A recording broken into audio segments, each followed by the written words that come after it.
so I can see him! That day, my son was supposed to go to a game, but he got my call on the way. I told him his study abroad application had been accepted. I told him to come home right away. But as he was making a U-turn, because he did not use his turn signal, he was stopped by a passing white cop. The cop told him to put his hands on the steering wheel, but Jack wanted to put his phone on the passenger seat first. So I can see him!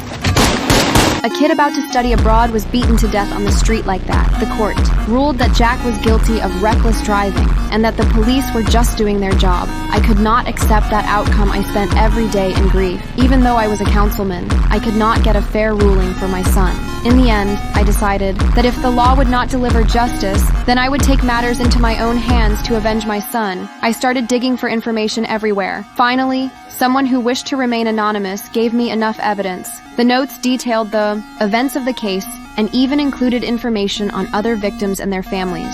I thought with the evidence I could clear my son's name. Unexpectedly that night, the higher-ups showed up at my door and threatened me to stop investigating. We said the police chief did it to secure his next term. He bribed the mayor to bury the case. I knew I could not beat them alone, so I found other victims, families, and decided to expose the bribe money paid to the mayor. That night, we blew up a car on the street, drawing the guards away from the mayor's house. We rushed upstairs to the safe, but as soon as we went up, we ran into the maid coming out of the bathroom. Luckily, she pretended not to notice and returned to her room. Then we opened the safe and stuffed the room full of cash into our bags. Everything went smoothly, but just as we finished and were about to escape, the mayor himself caught us. We were inexperienced and scared, so we raised our hands. The mayor pulled off my mask. Someone stepped forward to stop him and was shot by the mayor. Another member of our group shot and killed the mayor. We grabbed the money and ran, but when we got into the getaway car, we found it had been hijacked by another mysterious person.